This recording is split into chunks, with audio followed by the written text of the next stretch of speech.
admiring them last night, looking at your photos. I have a black cat and a white cat. Oh, Oh, you yeah. got two cats too? Yeah. Yep. Frederick is the big fat gray one, and we just got Wilma, who's Mhm. another little British short hair. She's a baby. She's like 8 months. And so she's like full of energy. And she's so funny because I guess when she was really little, her tail got broken and it healed incorrectly. Like it healed turning a certain way. So when their tail's off like that, her gait is now off. So she runs like her butt Huh. does something weird. And when she runs, it's hilarious to watch her run. But that's kind of how it is. That's funny. She's a little quirky. I had a client and they had this like speckled, like this cat was beautiful, but apparently when he was young he had his tail like in an accident, so he didn't have a tail. Mm. And I was asking them, I was like, so does he lose his balance or he's like, nope, he's completely fine. So he just had his little cute little nub, but A little stub. uh, Yeah, I had one of those too as a kid, and his name was Stubby. Oh, that's a perfect name. Yep. all right, cool. We got some people coming in. Um, let's see here. We could just hop right in. I know some people will pop in later and other people wanted to see the recording. So, um, let's just Susan, let's just start with update on the hip replacement and how all that's going. I Yes. like I was like, look, I've been watching, I'm like, that's that's how we expected it to go. It so I'm a little over 3 weeks post surgery now. I'm going on to week 4 and yeah, walking. I've done two 30-minute interval walks today. Um it feels great. Went to the gym today and I've graduated to this new leg routine in PT where I'm doing single leg RDLs and squats with a ball on my back and some banded stuff. And that's really hard. The single leg RDLs are a killer for me right now. And it's really been humbling for me because I am literally starting an exercise from absolutely nothing. Like you can tell when I do it, or I can tell when I do it, that I have had some muscle damage there that now I'm going to have to work through. I don't have stability like I had before, all the things. But it's going to be cool to track this, especially that exercise. That's so stability important that to track it from me barely being able to move to loading it, and I want to kind of track that progress. But I've been really happy. I mean, my doc told me I'm light years ahead of people. So I think it's a great example of what you do prior to something like this and how focused I was on what I was doing to prepare for this. It's paying off. I mean, Yeah. it's 100% paying off. And I mean, we say it all the time, but that's why obviously you don't want to go through something like this. But like you said, it's such a great example for people to see, because now it becomes real because everyone talks about concepts and ideas, but seeing it is such a huge Yeah. benefit for everybody. Um, like, Yeah, it's been really yeah, I think the other thing that I find fascinating with this is, when you're trying to lose weight or you're trying to build muscle, you don't see the progress every day, right? You have to buy into the long-term picture kind of thing. And with this, I see it every day. Every day something is better. I can do something longer. I feel more stable. I can do an exercise. It's crazy. That's the mind-blowing part. And obviously the very motivating part too. yeah, I have to caution myself because I don't want to get carried away either. I feel so good. I feel so normal yeah, that I need to be careful. For instance, I'm just supposed to have my hip at 90 degrees. I really, or greater, right? I can't close that anymore. Like, so I'm not supposed to bring my knee into my chest, that kind of thing. Yet the other day, I find myself just bending over and picking something up. And I'm Yeah. like, wait a minute. And the fact that I can do it is a great sign, but they also said that it is a time thing. Yeah. It needs, they say 6 weeks before they feel comfortable saying you're good. Yeah. So I'm trying to be more careful about that. And just the other day we were talking about, just a few minutes ago, we were talking about the cats. Yesterday, I thought Wilma was like gonna cough up a fur ball. So I instinctively Yeah. grabbed like a towel and ran over there and got on the floor to put it underneath. So if she's going to throw up, she's going to throw up on a towel, right? And I slid and I ended up sitting on my heels. I'm on the floor sitting on my heels. I didn't even think about it until Yeah. I'm sitting there going, oh my God, oh my God. I was, oh my God, because I wasn't supposed to be doing that. And the fact that I could do it. Yeah. No, So, it just goes to show how important just getting as strong as you can yeah, is. yeah, Even just yesterday, I was talking to this girl, and she's had this wrist injury and this knee injury for over a year, and I'm like, like that shouldn't take that long yeah, to yeah, heal. But I know because I've known her for a long time. I was like I know you didn't have the strength that number one probably would have prevented the injury to begin with. And number two would have facilitated a much faster and complete healing. Like you shouldn't be dealing with these types of things for that long. yeah, The body is just so amazing. Like if you just give it the right stuff, like it's amazing how quickly things heal and you can return to movement. One thing that I'd love to hear your insight on is I've always kind of thought like, okay, one of the other things, like the strength is great, um, but doing all these strength movements and just movements in general for such a long time, I'm always like, well, you have something that most people don't ever get, which is motor control. And you're able to feel where your body is in space, yeah, and that a lot, that gives confidence to your nervous system. Like, we're not going to dial up, we can dial back the pain signals. We can dial back the tightness and the stiffness because there's confidence. Like I know where everything is, I can move versus when a lot of people start out, like they don't have any balance, they don't have any motor control. New movements feel so awkward. Whereas you coming into this, it's like you have great motor, you have the strength, but you also have a lot of motor control. yeah. But what's interesting is that I don't have the motor control for this. I go back to the single leg RDL exercise. I have to build that again Yeah. because I don't have it right now. And what was interesting is before surgery, Jordan and I sat down and he wrote all my programming and we focused so much on single leg strength and stability for my leg days. That was basically all my leg days. And I took exercises, including the single leg RDL, and started from no weight and just focused on what you're just saying, on controlling my body movement for that exercise and then slowly loading it with the goal of great technique, great control, controlling the down part, the up part, everything, the balance, everything. That was my focus for a year. Is I ended up adding weight to all these exercises as well, which is helping me now. But yeah, the motor control thing is a big deal. Learning to control your body in space and controlling yourself through a movement. I mean, that's strength too, right? I mean, it's Yeah. a different type of strength. It's strength for sure. But I'm going to be doing that, from right now. Because I can't control it was pretty obvious on that RDL. I'm like, oh my God.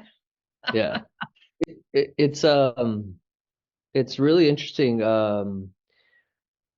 And I was so this the same girl, I was talking to her and I had her send me some videos, which is, and so this is a note that I give all the time, which is like lifting weights and building strength is, if I want to simplify it as simple as I can make it, we're squeezing our muscles with control. Like that's what we're doing, Hmm. and in a coordinated way. And I could tell from her videos, I was like, oh, you're doing the right stuff. She's deadlifting, pressing, all the right stuff. But there wasn't the intention like you're talking about with the control that, which is why so many people can work out for years, but they don't really look any different because there's no intention there. Yeah. Like I emphasize that all the time, and I go, you know, I want you to control every inch of that movement. Like I want it to be intentional. Don't just, even if you go take curls, like don't just do the curls. Like I want you to control the transitions, control the top transition, control the bottom transition. You just get so much more out of any exercise when you do that. So that's very interesting. It's a difference maker for sure. And I'm looking forward to taking something from scratch, and then building it up from scratch and just see what happens. And not so much how long it takes, because I really don't care about that. But I think building from the ground floor up is a super fun process. I did it pre-surgery. I'm going to do it again now. And I just, I feel like the pressure's off of me to have to perform lifting heavy weight. Now I am working on more skills that are going to help with longevity and quality of life and things. Not that lifting heavy won't, because it will too, but it seemed like that was the focus, is just that, right? Now it is still a focus because I can't wait to deadlift again. I think that'll be great. I haven't done that in a while. And I'm really anxious to try and squat again, to be honest. I don't ever want to set the world on fire with that, but I just think being able to do these movements and kind of something to shoot for. But I just feel like training's going to feel a little different for me. At least lower body training will.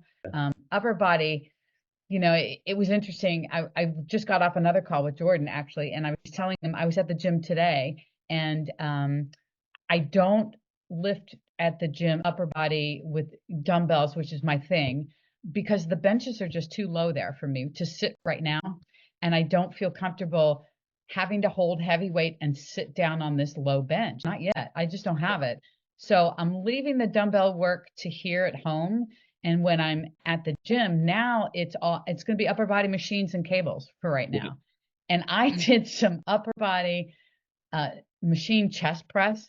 I haven't done that in so long, right? It's like, wow, that kind of feels, it feels great. I can't do barbell bench press at that gym because, again, the benches are too low. I just don't feel comfortable being on my back with my hip extended like that yet.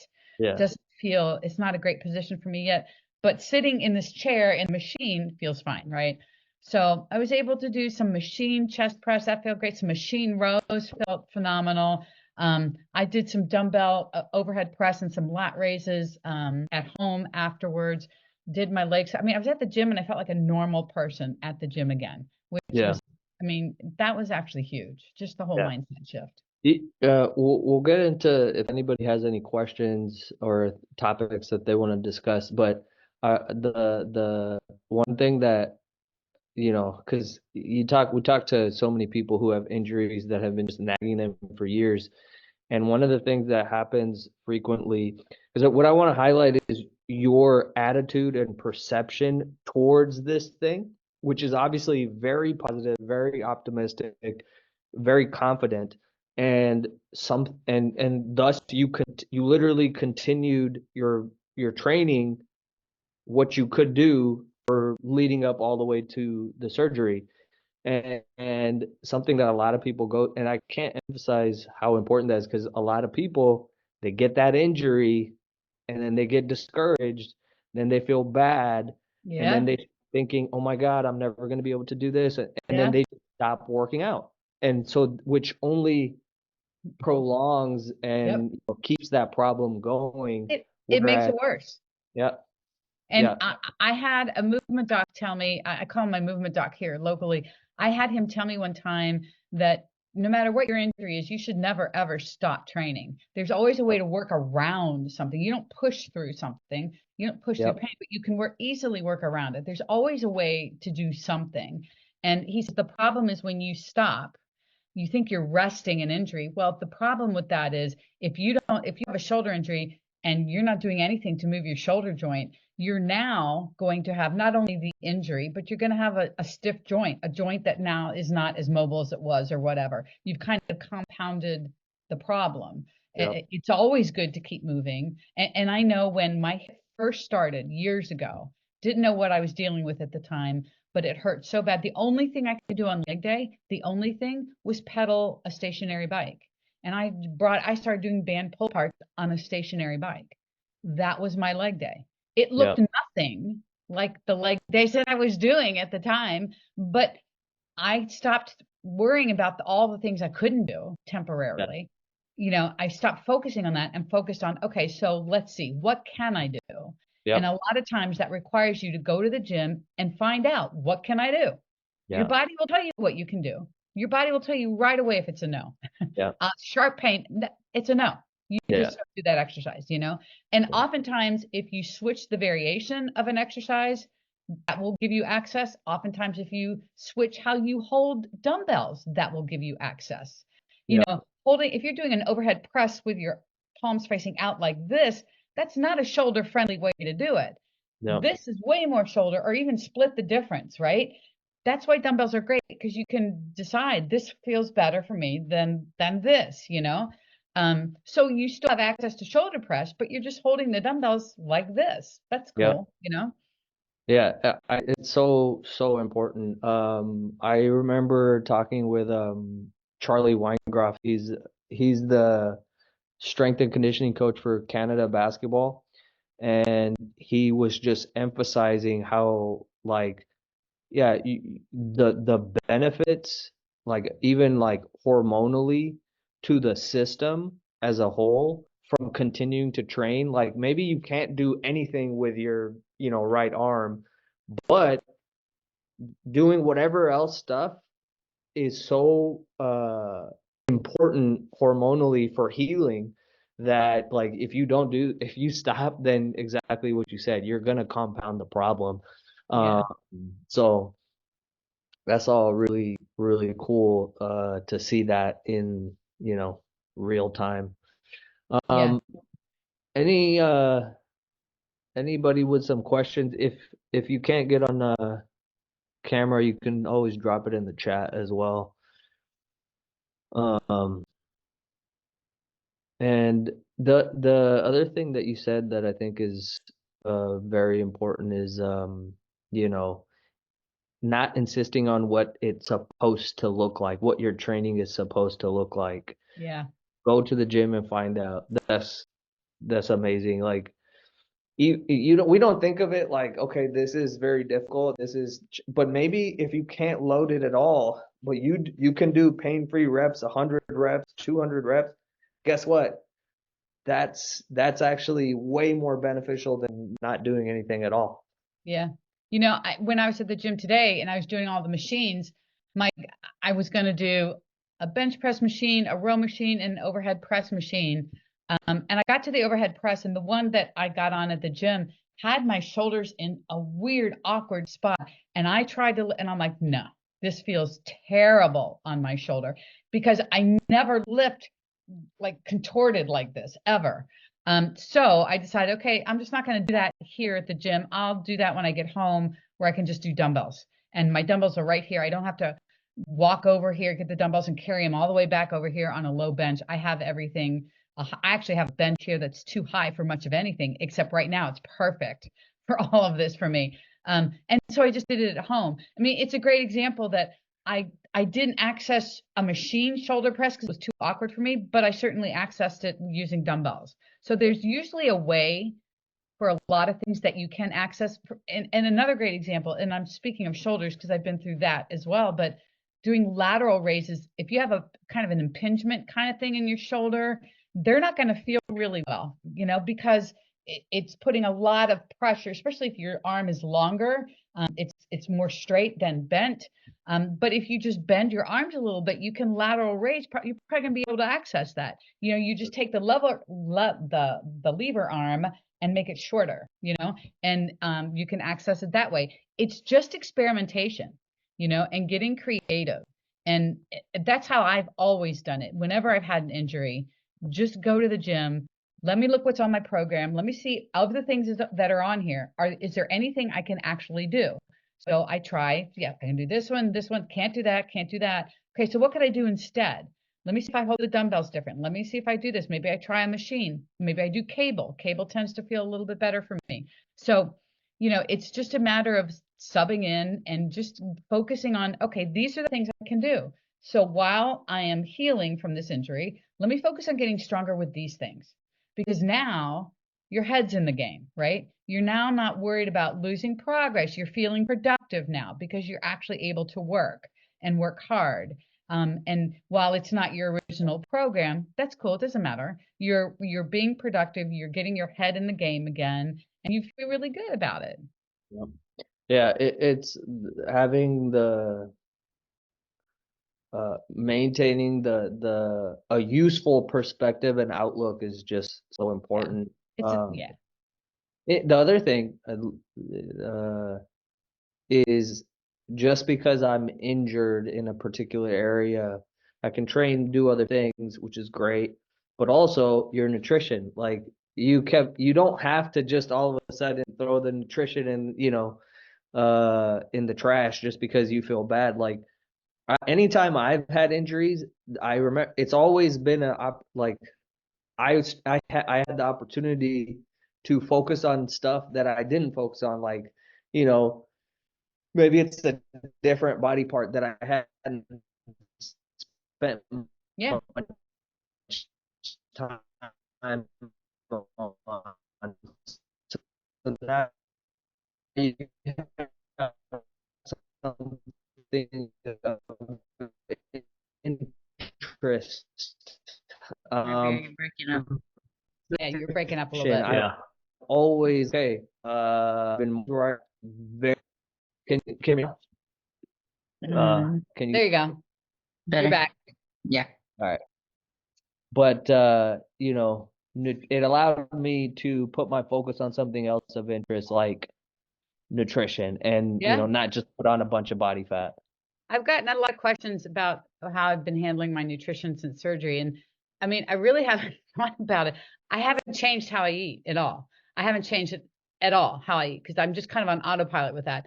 But I did an interesting experiment, and I talked about it a little bit on Instagram. And I did film a YouTube video that will go through my pre-surgery stuff, and then I have one we're working on for post-surgery as well. And the one thing that I did on surgery day is I made sure I stepped on the scale and recorded what I weighed before I went into surgery. So I have that weight. And then after surgery, the next day, I stepped on the scale again. That was hard actually to actually step on the scale, but I stepped on the scale and I weighed myself the next morning. In between those two weigh-ins, I had hardly eaten anything because you can't eat prior to surgery. And then afterwards, I think I had a couple of graham crackers. My husband brought me one of those turkey bacon sandwiches from Starbucks, and I had a small salad or something like that. So nothing really. And then I stepped on the scale the next morning after surgery. I had gained 5 pounds. And I pointed that out. I wanted to point that out because I want everyone to understand that this is a great example of scale fluctuations. I mean, and how I obviously didn't gain 5 pounds of fat because I didn't eat anything. So what is it then? Well, I was pumped with IV fluids for the better part of a day, and my body was under a ton of stress because of the surgery. And guess what happens when your body's under stress? It holds on to water as well. So I was a big sloshy mess, but it wasn't fat. Yeah. And it was interesting to get feedback from that, because people were like, oh, wow, you gained 5 pounds. Didn't you go freak out? No, because I couldn't have gained 5 pounds of fat. I mean, it doesn't work that way. It was just an interesting lesson for that. And really, it was great for me to do it for myself too, because I used to be that person that would freak out over the scale going up. I didn't understand scale fluctuations. I got emotional every time it went up and called it names and the whole 9 yards, when the scale was just being honest. It was just weighing all of me, not just fat, but all of me. And I didn't understand that. So it was good for me to see this for myself and not freak out because the scale went up 5 pounds. And sure enough, it took Probably a week and a half to 2 weeks to come back down to where it was before surgery, which I totally understand because I'm still holding on to a lot of fluid. My body's still under some stress, you know? Um, but I'm just eating the same. So I knew it was just going to come down. I mean, it wasn't like it was never going to come down. But yeah, it was just an interesting experiment to see. Yeah. Yeah, and that's why, we always focus on, what's the trends and just focus on the inputs. Like if you're eating the same amount of food and the weight's going up or it's fluctuating up, that you can't gain body fat with, unless you eat more food than Hmm. you're using. And so with inflammation, a lot of people don't understand that it's inflammation is fluid. It's Hmm. water. And that's how, like, there's nothing wrong. The body is doing what it needs to do for whatever the stimulus is. So, um, yeah, it's important to it's important to see those. That's why I love the videos that you and Jordan do, because it shows, hey, this is what's happening, this is the stimulus, this is the outcome, Hmm. Hmm. and, and you see the truth of it versus when people don't track anything, they just have these ideas and things in their head and they freak out, and it's like, well, you may feel a certain way, but that is not reflective of the truth. So that's really cool to see. Liz, did you have a question? Yeah, I've got a question. Um, so with Susan, your mindset is really strong, but we talk about how everyone still needs reminders sometimes. And is there something that you say to yourself daily that helps you? I don't know if there's something I say to myself daily, but I will say this. Um, the scale has always been a big issue for me in my life. I was the one that I never owned a scale really until maybe 6 years ago or something like that, 5 years ago. So in recent history, I owned a scale, but before that, I never did because I was just too caught up in the number and the emotion of it, and I didn't know that I didn't understand it back then, but I didn't. I didn't understand fluctuations. I didn't understand what was going on. I just know that kind of our generation, we grew up with the scale goes up, that's bad. It goes down, that's good. That's it. There was never talk about scale fluctuations like there is now. And so I was the person that would panic going to the doctor's office, and having to step on that stupid scale that had the big bar that they moved across and all that. That was just horrific. It would mean an awful experience, right? And so the scale is something that I don't want to say it's a trigger. I hate that word, but it is something that I've had to work on for years and years. So when I step on the scale and I see it go up, I get a kick in the gut. I still get a kick in the gut because you know what? I don't like it. I know it's water. I know but I still don't like it. And Yeah, that's coming from a many, many, many, many years of not liking it and that happening to me. But the difference now is and this is where I tell myself, you didn't gain fat overnight. You're Yeah. good. Move on. yeah, And so I still do that. I do that anytime I see the scale go up when I don't want to see the scale go up, I still get the punch in the gut just like everybody else does. But now I just tell myself to shut up. You're fine. Hmm. You're fine. you know? And so yeah, I do that all the time. Yep, yeah, I'm working on the same thing. Yeah, and it's not easy. And the thing is, I want to make sure everyone knows this too. I don't think when you have felt something so much for so many years, decades even, that's probably not really going to go away completely, but I think we can soften the voice a little bit. The voice can go down, the chatter in our head can go down, the emotion can start going to the back of our head while the logic comes to the front. And I talk about that part a lot. All of that is triggered by emotion, right? We allow emotion just to get us carried away. And we have to tell ourselves, Susan, shut up. You did not eat thousands of calories over your maintenance yesterday for the scale to jump up 1.5 pounds today. You did not do that. So this is not fat. And I have to tell myself, shut up all the time, and I think we have to keep practicing that. And eventually it's not going to be, oh, lovely, the scale went up, I love it. No, we're never going to like it. Anybody that says that is just full of it. We're never going to like it, but we'll deal with it as more of a data point, as we got the little bit of emotion, but we just squashed it right away and we just move on. Yeah. I'm the same way. Like, I dislike, and I'm as level-headed as Yeah. you can be, because I've also been practicing this for so long, and I've seen the evidence. I've seen all of the stuff in myself and so many people. And when I go on the scale, I want it to go down every day. I don't want it to go up, Yeah. and Yeah. so We're uh, human, yeah. and I think that's part of it.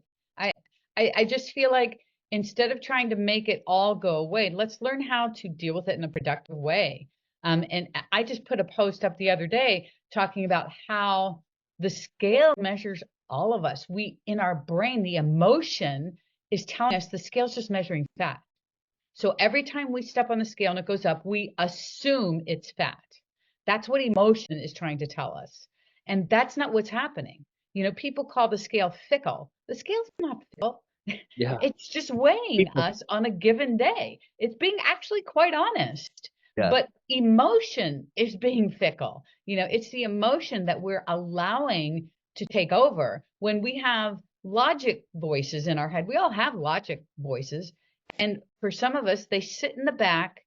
They're sitting in the back with their feet propped up, not doing anything. Emotion's doing all the work. We got to reverse that. We got to get logic out of the chair into the front and tell emotion just to shut up. I didn't eat that many calories yesterday. This is water weight. Water happens for a number of reasons. Daily fluctuations are more about water than they are anything else. Yeah. You hold on to it, you let it go. You hold on to it, you let it go. It is what it is. But we have to remember that the scale measures all of us. It measures organs, it measures bones, it measures muscle, it measures tendons, it measures water, blood, liquid, everything, and fat, not just fat, right? And that's something we got to remember.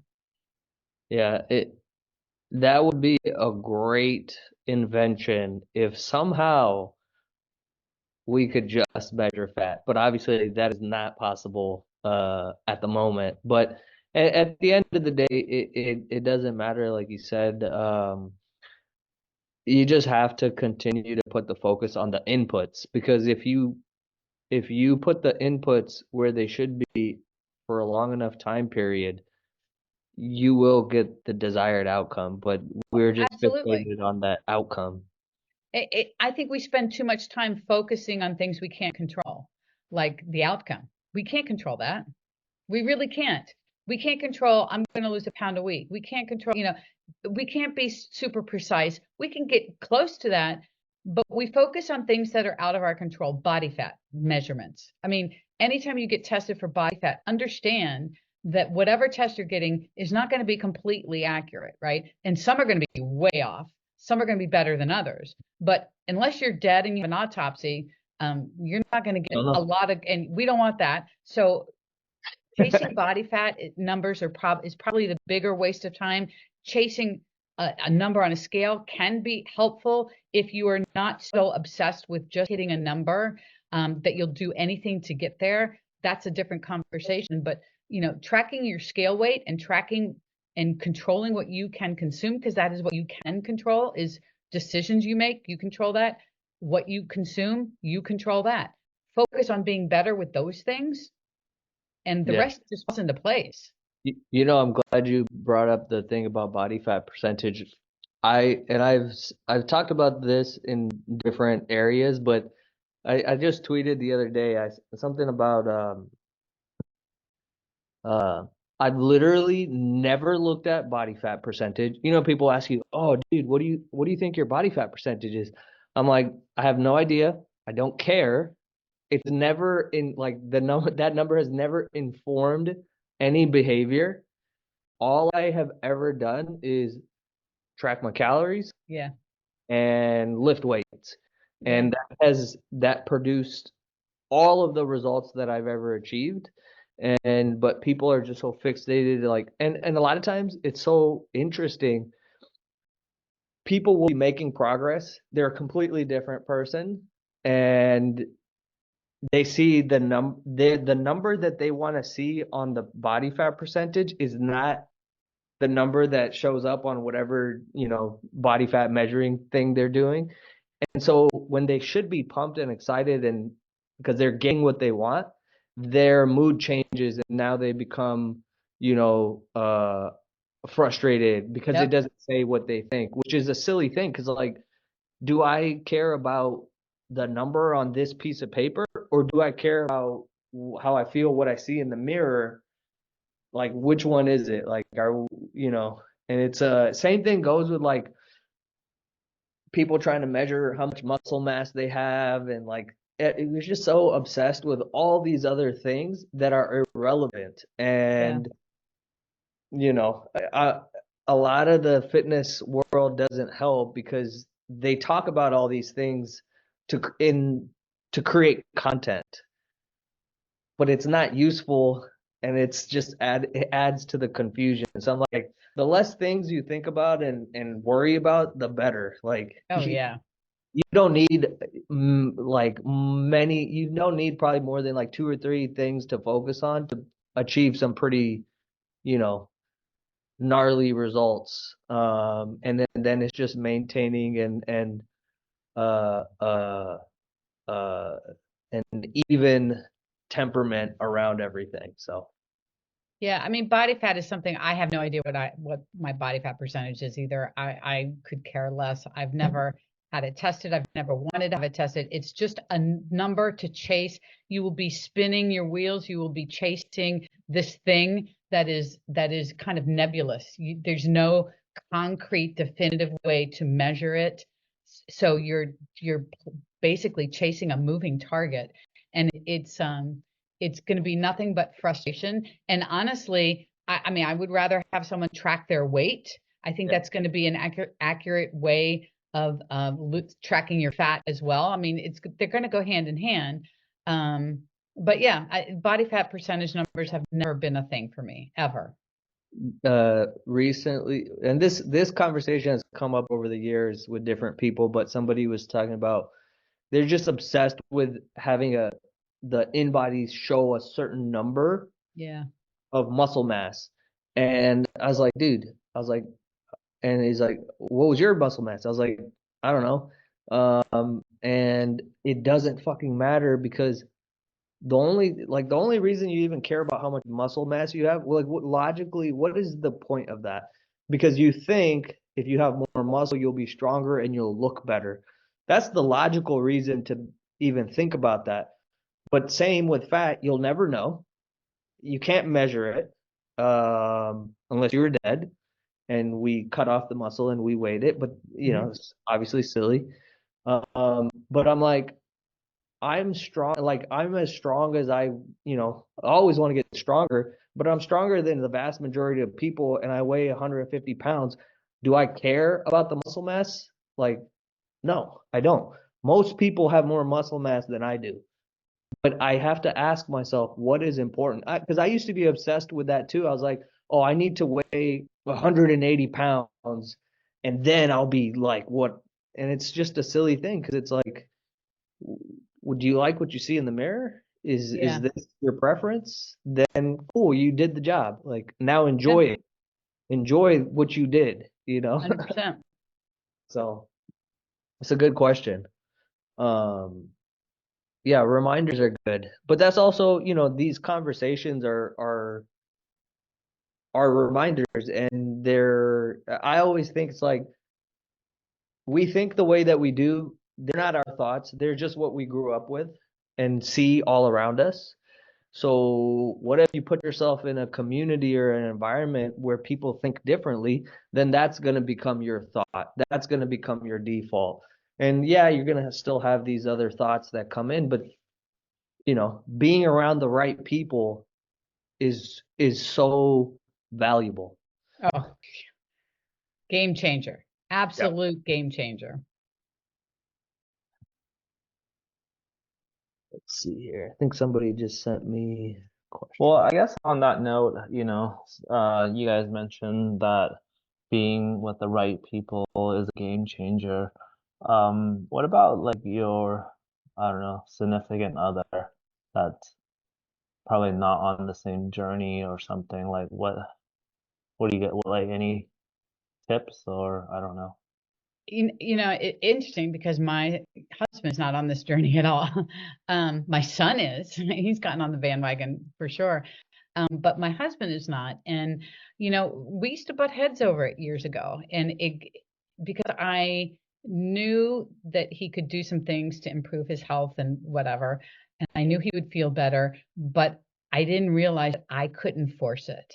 And so I stopped. And I just kept doing my thing. I kept setting an example. My son picked up on it. So now there's three of us in this house, and two of us are going to the gym regularly, watching doing the whole thing, right? And my husband is pretty much the cook. He does a lot of the cooking here. And what has changed over the years is he's become protein aware. He now knows that we've got to center all the meals. Where's the protein coming from in every meal? That was huge. That was significant.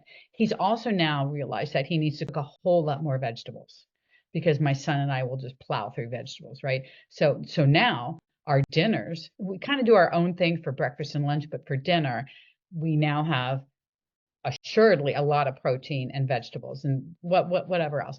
So those were little improvements right along the way. And then eventually, when he was ready, when his health depended on it, meaning the doctor told him, look, you've got to do a couple things here. He reached out to me and asked me a couple things about where he could start. And so he started walking. And he's been doing that. He would even go to the mall and walk when the weather was really bad. It became a priority without me saying a word. And so unfortunately, I don't feel like there's anything we can do to move them along, but continue to set the example. But when they do something positive, like when he was going for the walks or when he was including protein, I didn't make a huge deal of it, but I did make a deal out of it. I wanted him to know that I recognized it and I really appreciated that. And I think you start slowly building that way. It's not going to be a walk in the room and turn on the light and boom, we're all good. We're all on the same page. But I think it's just slowly over time, little bit by little bit, encouragement, answer questions, set the example, all of those things. We can't force them to do anything. That's the whole thing. I mean, we can't, but we certainly can set the example and we certainly can be supportive. A question for you, Susan, on that. So the change in the dinners, because I went through something similar, but I do most of the cooking, but did he just kind of himself see and like, oh, we need to make more protein, or did you ask like, hey, could you make more like how did that come about? And it wasn't a single thing. It's been over time. I never said to him, we need more protein. Mike and I, my son and I were talking, we talk about stuff like this at the table too, protein or whatever. And so my husband's a pretty smart guy. He started figuring this out too. Like a couple times he would make something and really there wasn't a lot of protein. And he goes, you know what? I'm sorry. I don't think there's enough protein here. He started, and he's not measuring anything. He's just doing his best, trying to figure it out. He's gotten a ton better, but it was never a big discussion that we had. He just started doing, he knew that protein, especially for started, was important to me. I was so focused on it. And then when he saw Mike hop on this train, then he's like, okay. And now he's aware. He's been tracking his own protein. Like he's using some little app and he's not tracking anything else right now. But he's tracking how much protein he's getting, which has been eye-opening for him because he wasn't getting nearly enough that he really needed. So, I mean, it's little things. he did ask me for a lifting program for a while, and he did that down here. It was super basic.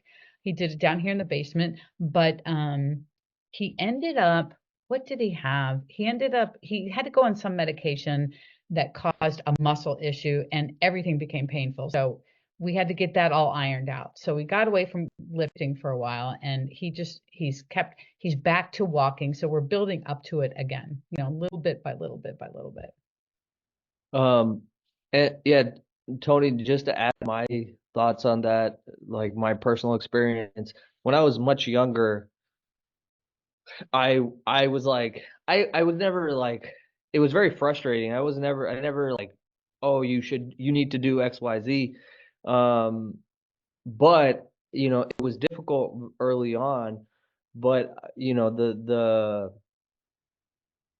what I've noticed is I don't want to make things difficult for the people around me. So one of the things that, we talk about is, equanimity, even in September, and being able to do things without like making it a big deal. Like if somebody doesn't make enough protein or, cook something, whatever, when I was young, I would be like, oh, mom, I'm not going to eat that, blah, blah, blah. I can't eat that, blah, blah, blah. But I can figure out how to like navigate that myself. I don't need to make a big deal. I can get, oh, there wasn't enough protein. I could go drink a protein shake or have a fat-free cheese quesadilla and get 30 grams of protein within like 3 minutes, or have a Greek yogurt, whatever it is. But what I've noticed with people is I always ask them, like, why do you feel the need? Where do you think this is arising from? Like, oh, the other person has to do this, or I need to tell them to do this, or whatever the statement or the thought is.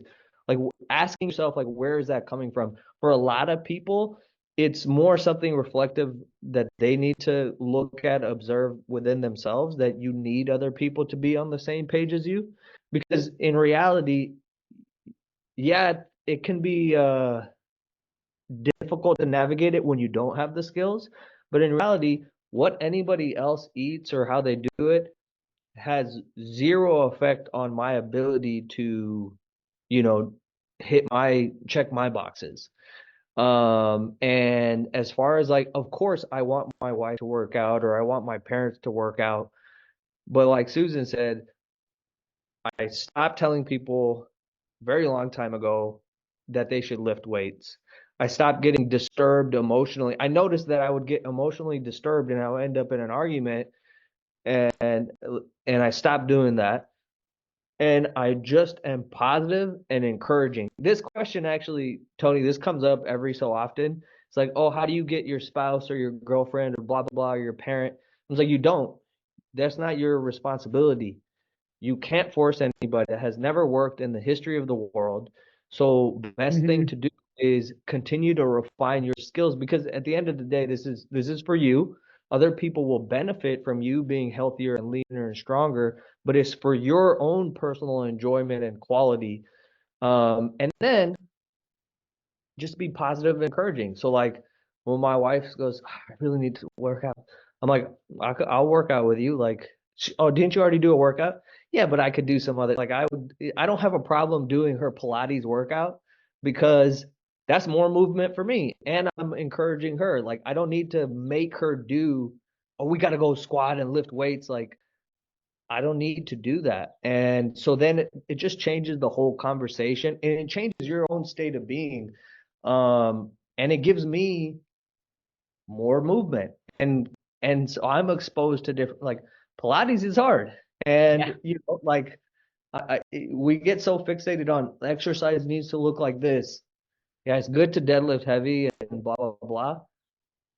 But there's nothing wrong with doing some Pilates or whatever the hell the thing is. If the person is enjoying it, awesome. And so I just try to, be a support and encouragement versus, trying to figure out how can I get somebody to join in and do blah, blah, blah. So, you know, obviously there's nuances, but that's kind of my general thought process as well, is like just be supportive and encouraging, and then, Yeah. you know, continue to refine your skills of getting what you need in every scenario. Because I don't want to be dependent. How I look, how I feel, I don't want it to be dependent on what are other people around me doing, and let that be something that prevents how good I feel. And like Susan said, and like what I've experienced and a lot of people experience, like people will want to join in, or they'll ask you to join in on something they want to do. So that's a really good question, and I know that Yeah, can be tough for a lot of people. for sure. I guess I'll turn my screen. I guess a different similar question, but like let's just say like I'll give an example. Like let's say like we tend to do like weekly ice cream or something like that, like on Friday nights. But then now it's like, oh no, like I can't, not that I can, but like I may not have enough like calories to do it. And sometimes it might be like, hey, like I'll go, but like I can't join or I can't share or something like Do you that. think that the ice cream will make the difference with you reaching your goals or not? I mean, like if you have the ice cream, it's going to ruin everything? I mean, I'm still new, so I think like, I'm still trying to figure out like how to portion my days because Yeah. definitely, I run out, But like, you know what? That's normal. I mean, you I, know, I think to remember it's what you do most of the time, right? for And sure. if ice cream is a weekly thing and some special thing that you guys like to do and it's fun and you want to Yeah. participate in, then in advance sit down and say, okay, it's Friday, we go and get ice cream. On Thursday, take a look at what your nutrition's going to be for Friday. Kind of figure Okay. out maybe how you could work it in on Friday. And then sometimes, you know what? The answer is going to be, I can't work it in. It is, but I still I want to participate. Okay. And that's okay too. I think we got it. A lot of that stems from ice cream is bad. Like I can't have ice cream. It's not that you can't have it. And if you love it, you should have it. It's just a matter of you being able to allow yourself to do this and understanding that you're not going to, if I don't know what your goals are, but let's say it's weight loss. I can't lose weight if I have ice cream. Well, that's just not true. People do this all the time. Now you've got to trust in trying to figure out how it's going to work for you where you can fit in ice cream. Like I have a donut all the time. I eat donut. I mean, if I couldn't have a donut, like your burritos, I mean, I mean, it's kind of it's that important to me. And what I've learned over time is just because we eat a salad doesn't mean we're going to be skinny. Just because we eat a donut doesn't mean we're going to gain fat, right? Those are two extremes. Everything is in the middle of all that, right? And learning how to Yeah. include foods you love, super important to do and almost priority kind of thing because a healthy diet is not just nutrient dense foods like salads and vegetables and lean protein. Yeah, all that's great, but a healthy diet also includes ice cream if you like ice cream. It includes the burritos, it includes donuts, it includes the things that we love. That's a healthy diet. So we have to rethink what that means too, I think. Yeah, and also, hitting your calorie targets and feeling shitty versus going over 150 calories, 200 Yeah, calories and feeling great and having a good time with, your wife and your, whoever else you're with. That's huge. Like you're huge. not, and to Susan's point, like this is why we always talk about game tape, reviewing game tape. It's like, since we know the facts, we know you're not, if you go over 100 or 200 calories, 300 calories, you're not going to ruin any. Ruin is a terrible word. Like, say, oh, it's ruined. Nothing is ever ruined. And I'm not going to gain any, I'm not going to prevent fat loss if I go over by 200 calories or 300 calories. I can, in that specific scenario, we want to look at possibilities versus the constraints. So I'm like, well, is there a small size ice cream? Do they have a ice cream on the menu that is low fat or fat free. Can I suggest can we go to this really great frozen yogurt spot, which is almost always very low in fat? So the possibilities is what, you want to look at. And all of a sudden you marry the right mindset with knowing the actual facts, with looking at the different possibilities, and it becomes a different scenario. If that makes sense. And also another thing, another possibility that popped into my mind, can we get ice cream and bring it home, and like Dryers or Breyers, they have amazing ice cream that's like pretty low in fat, like 4 grams or 6 grams per serving. So then in that situation, you can measure it exactly, and like, so there is no situation that should prevent fat loss and enjoyment of life, because that's the whole point, is enjoyment, not, Yeah. you Gotta know, be. yeah, like I'm gonna do everything and anything so that, whatever. You could do it that way, but that's a bumpy ride. So if Yeah, you that, could build your own Sunday date night at home. That's a yeah, different way to have your date. yeah, there's so many possibilities, and so that's I think is very important. Is like, look at the possibilities, and then remember, it's not gonna ruin it. Ice cream's not bad. And the more emotion we take out of it, the more drama we take out of it, the better. Yeah, Okay. for sure. That's a good answer. I don't know, Susan, what's your time? But I have another like 10 minutes or so. So if anybody else has any, Yeah, I've got about 5-ish or so. or any other thoughts, interesting things that you've noticed or have been on your mind.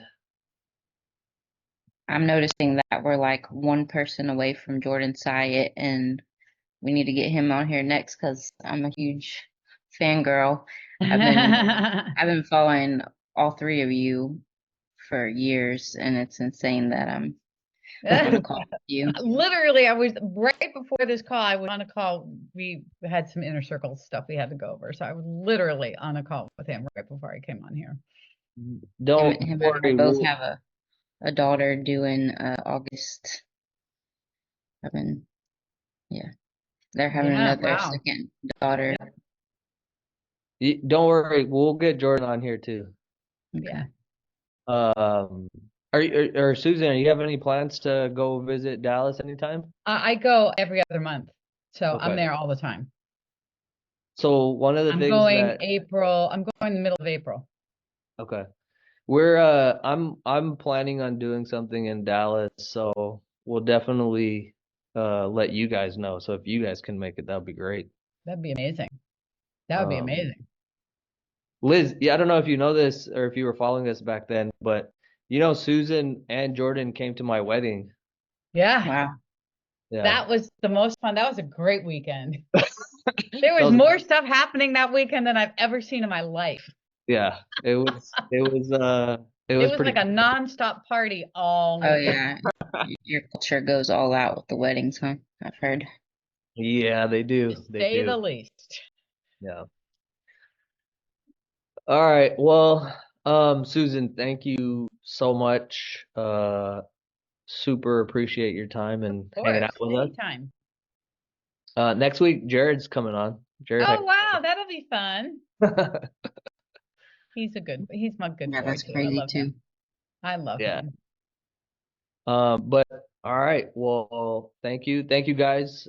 Great questions, and have a great rest of the day and eat some ice cream or Yeah. whatever it is.